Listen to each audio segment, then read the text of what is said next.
କାନ୍ଦୁଛନ୍ତି କଣ ହେଇଛି ଆପଣଙ୍କର? ଏପରି କଦର୍ଯ୍ୟ ରୂପ ଆପଣଙ୍କର କିଏ କରିଛି ମା?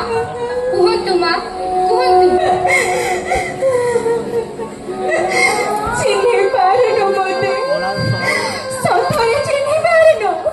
ମୁଁ ପରା ତମ ମାନଙ୍କର ପୃଥିବୀ ମା, ବାଧାସୁଧବ। ମୁଁ ହିଁ ଧରିତ୍ରୀ। ମୋ ଦେହରେ ସୃଷ୍ଟି ଅଛି ପ୍ରକୃତିର ବିଭିନ୍ନ ଅଂଶ। ଭୂଷଣରେ ପରିପୂର୍ଣ୍ଣ ଥିଲା ମୋର ଆପାଦ ମସ୍ତକ। ସବୁଜ ଶ୍ୟାମଳର ଉପରେ ମୁଁ ସାଜିଥିଲି ରୂପରାଜ୍ୟର ରାଜକୁମାରୀ। ମୁହଁରୁ ମୁଁ ଝରି ପଡୁଥିଲା ଖିଲି ଖିଲି ହସ। ହେଲେ ଆଜି ମନୁଷ୍ୟ ନିର୍ଯାତିତା ପଞ୍ଚଭୂମିରେ ଗଢ଼ା ମୋର ଏଇ ପରିପୂର୍ଣ୍ଣ ରୂପ ଆଜି କ୍ଷତ ବିକ୍ଷତ। ଏଠି ସମସ୍ତେ ଜୟ ଜୟ ସ୍ୱାର୍ଥପର, ପ୍ରେମ ପ୍ରୀତି ଭଲ ପାଇବା ସବୁ ମିଛ। ଆଜି ମୁଁ ସ୍ତ୍ରୀହୀନ ବେଦୀର୍ଣ୍ଣ, ମୁଁ ଆଉ ପାରୁନି, ସହି ପାରୁନି। ମୁଁ ବଞ୍ଚାଅ, ବଞ୍ଚାଅ ମତେ। ହେଲେ ସେ ବିନାଶକାରୀ କିଏ ମା? କୁହନ୍ତୁ। କହୁଛି ତତେ।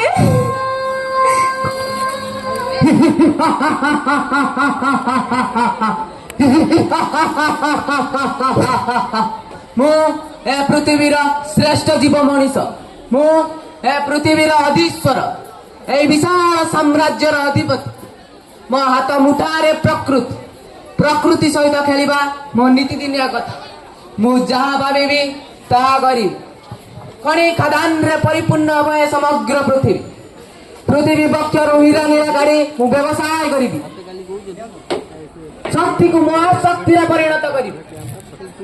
ଜଙ୍ଗଲ କାଟି ଧ୍ୱଂସ କରିବି। ନୂଆ ଟେକ୍ନୋଲୋଜି ବ୍ୟବହାର କରି ମୁଁ ସାଜିବି ମହାମାନବ। ମୁଁ ମାନବ ନୁହେଁ, ମୁଁ ମହାମାନବ। ମୁଁ ମରୁତ, ମୁଁ ପବନ, ମୁଁ ହିଁ ବାୟୁ। ସୃଷ୍ଟିର ଆରମ୍ଭରୁ ମୁଁ ବିଦ୍ୟମାନ। ଗୋଟିଏ ମୁହୂର୍ତ୍ତରେ ବିନାଶ କରିଦେବି ଏ ବିଶାଳ ପ୍ରାକୃତିକ ପରିବେଶକୁ। ଅହଙ୍କାରୀ ମାନବକୁ ଦେଖାଇଦେବି ମୋର କ୍ଷମତାକୁ। ପରିବେଶକୁ ଧ୍ୱଂସ କରିବାର ପରିଣତି କଣ ହୋଇପାରେ ମୁଁ ଦେଖାଇଦେବି। ମୁଁ ସାଗର, ପଞ୍ଚଭୂତର ଏକ ଅଂଶ। ଜଳ ବିହୁନ ସୃଷ୍ଟିନାଶ, ଜଳ ବହୁଳ ସୃଷ୍ଟିନାଶ। ହେଲେ ଏ ସ୍ୱାର୍ଥପର ମାନବ ଯେଉଁ ଜଳ ତାର ଜୀବନ ତାକୁ ହେୟ ମନେ କରୁଛି। ଅହଙ୍କାରୀ ମାନବର ଗର୍ଭକୁ ମୁଁ ଖର୍ବ କରିବି।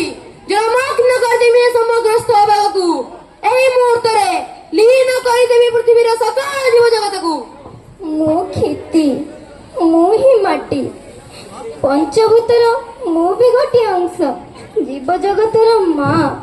ହେଲେ ମୋର ସୁସ୍ଥ ନିରାମୟ ଜୀବନ ଚର୍ଯ୍ୟାକୁ ଏ ମଣିଷ ନଷ୍ଟ କରିଦେଇଛି। ମୋ ଜୀବନକୁ ଜରାଜୀର୍ଣ୍ଣ କରିଦେଇଛି। ଖଣି ଖାଦାନ କରି ମୋ ପ୍ରାକୃତିକ ସମ୍ପଦକୁ ଧ୍ୱସ୍ତ ବିଧ୍ୱସ୍ତ କରିଦେଉଛି। ଭୂଚାଳନ ଭୂସ୍ଖଳନରେ ମୁଁ ପ୍ରକମ୍ପିତ ହେଉଛି। ରୂପ ବୈଭବ ମୋର ସତ ହରାଇବାକୁ ବସିଛି। ବିଷାକ୍ତ ପୁଷ୍ପ ଔଷଧରେ ମୋ ଶରୀର ନଷ୍ଟ ହେଇଯାଉଛି। ମୁଁ ତେଜ, ମୁଁ ଅଗ୍ନି, ମୁଁ ସୂର୍ଯ୍ୟ, ମୁଁ ସକଳ ଶକ୍ତିର ଆଧାର। ମୁଁ ମଣିଷର ବନ୍ଧୁ, ମୁଁ ମହାକର୍ଷଣ, ଜୀବ ଜଗତର ପ୍ରାଣ କେନ୍ଦ୍ର।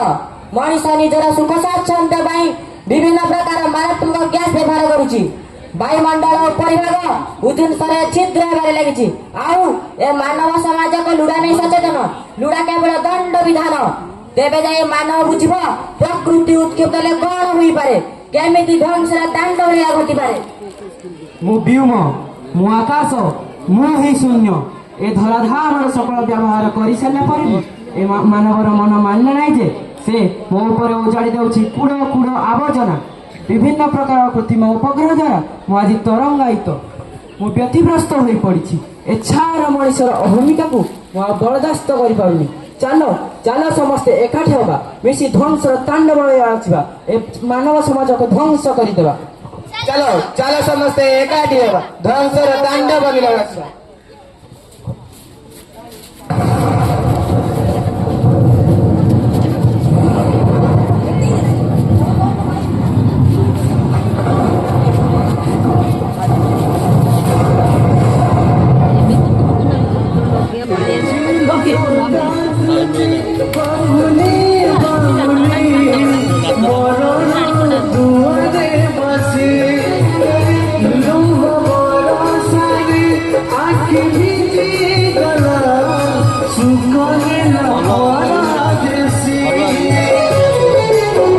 स्नेह ममता हेला जुई चिता लिखि गला सबु आशार सरिता स्नेह ममता हेला जुई चिता लिखि गला सबु आशार सरिता भागिला भरोसा झड़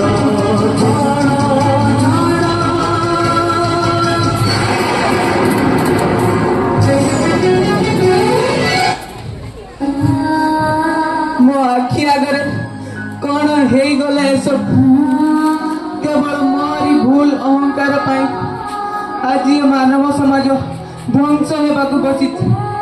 କଣ କରିବି ଶାନ୍ତ ହୁଅ। ଏ ମାନବ ସମାଜ ନିଜର ଭୁଲ ବୁଝି ପାରିଛି ଯେତେବେଳେ ସୃଷ୍ଟିର କଲ୍ୟାଣ ନିଶ୍ଚିତ ହେବ। ତେବେ ଏଥିପାଇଁ ଆମକୁ କଣ କରିବାକୁ ହେବ? ପରିବେଶ ସୁରକ୍ଷା ଆମର ପ୍ରଥମ କର୍ତ୍ତବ୍ୟ। ମୃତ୍ତିକାର ଯତ୍ନ ନେବା, ଯେତେ ସମ୍ଭବ ଗଛ ଲଗାଇବା, ସମ୍ବଳ ଗୁଡ଼ିକର ସଦୁପଯୋଗ ଏବଂ ସଠିକ ଭାବରେ ବ୍ୟବହାର କରିବା, ରାସାୟନିକ ପଦାର୍ଥ ଗୁଡ଼ିକର ବ୍ୟବହାରକୁ କମାଇବା, ଭୋଗବିଳାସୀ ଜୀବନଯାପନ ଠାରୁ ଦୂରରେ ରହିବା। ଏଉଠୁ ତ ଆରମ୍ଭ, ସମୟ ସରିନି।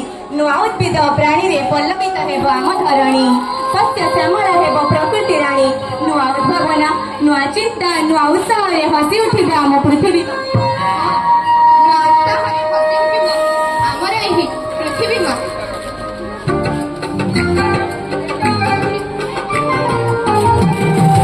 ଆମେ ସବୁ ଟିକି ଟିକି ହୀରା ମୋତି ପାଣିବା, ଆମ ପାଇଁ ଚିକିମିକି ଚମକାଏ ମୁଲକା। ଆମେ ଗାଇଲେ ଆମ ସାଥିରେ କୋଇଲି ଗାଏ, କୋଇଲି ଗାଏ।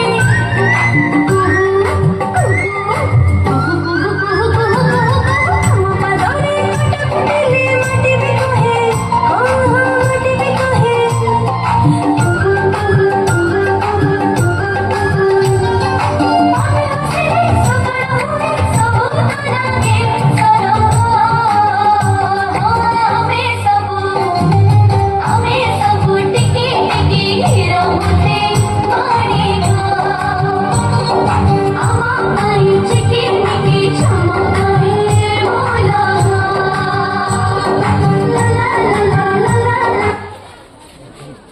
Thank you. Clap. Go. Puri.